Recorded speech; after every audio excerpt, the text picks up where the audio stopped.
Hey everyone, Mark here. Today we are taking a look at the Marvel Legends Spider-Man 2 Miles Morales Brooklyn 2099 suit. Really long name. So this is a cosmetic from the Spider-Man 2 game based off of the 2099 suit as it's named. And as you can see on the box, you can get a look at the suit in the game itself that looks like a brief just little like snippet of it. Then you can also get a preview of the other ones. I will have the black suit following this one in the next couple days, and I actually have it right here, so there you can see it. Pull it back out of focus. And if this video is super overexposed at points, I changed my camera setup and everything for this. So I'm still fine tuning it in the works, and this is the first figure I'm doing in this new setup. Let's get Miles out of the packaging and take a closer look at him. Alright, we're back. You may notice a huge difference in the camera all of a sudden.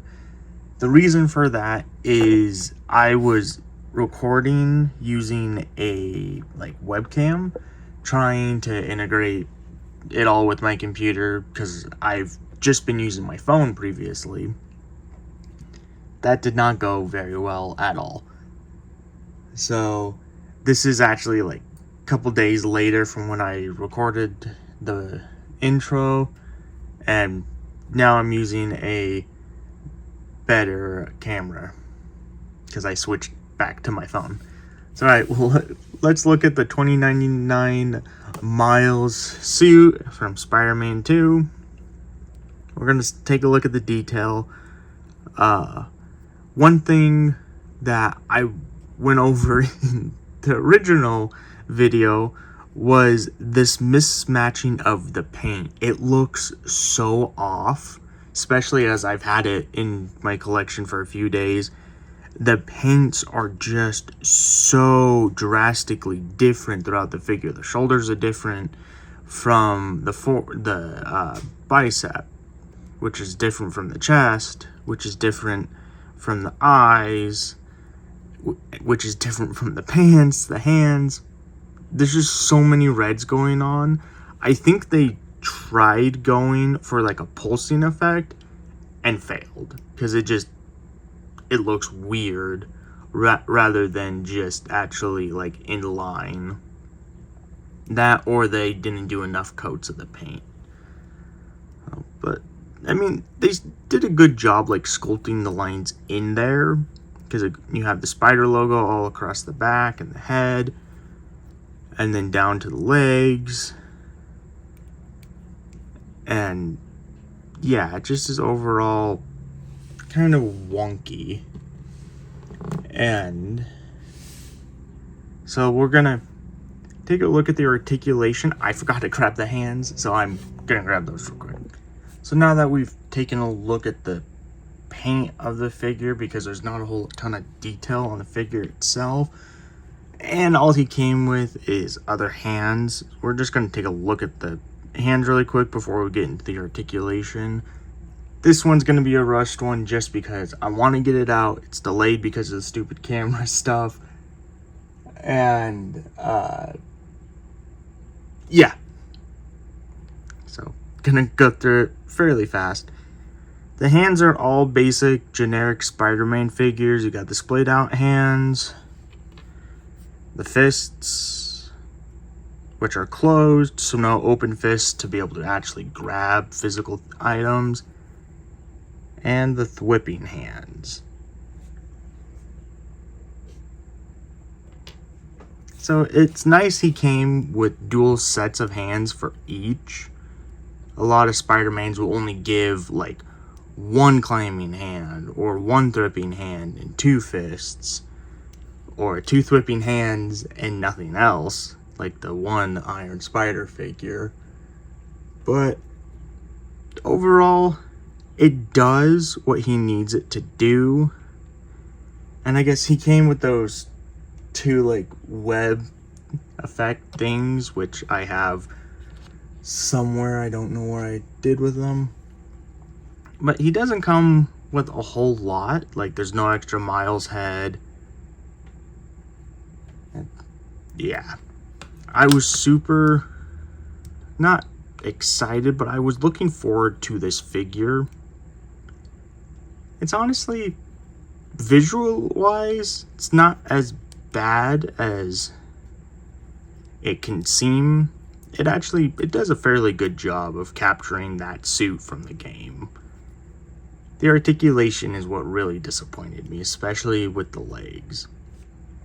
So we'll start with the head and go down.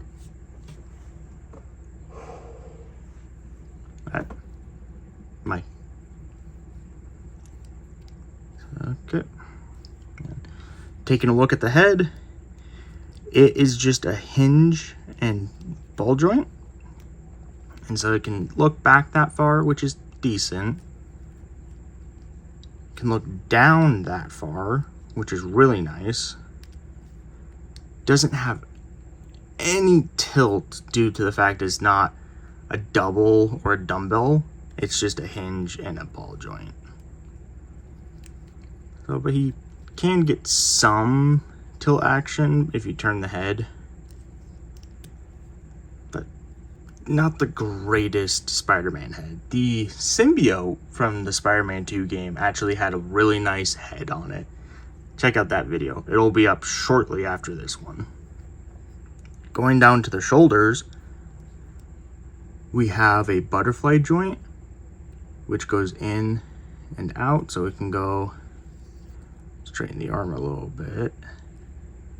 You can go back about that far, and then in to about there. So it does jut out a little bit more, but you use the hinge on the arm itself. You can get him going not quite enough for an actual like chest cross. If I can get it, there we go. So yeah, not the worst Spider-Man arm. And that actually is fairly good compared to some others. Yeah. I'm just little frazzled. Family events happened recently. But alright. Going down to the bicep, we have a swivel. Can go all the way around. Down at the elbow, as you saw, it's a double elbow. And he can basically touch his own shoulder. Really nice elbow on that. And then all the hands just have a hinge that's in and out, no up and downs.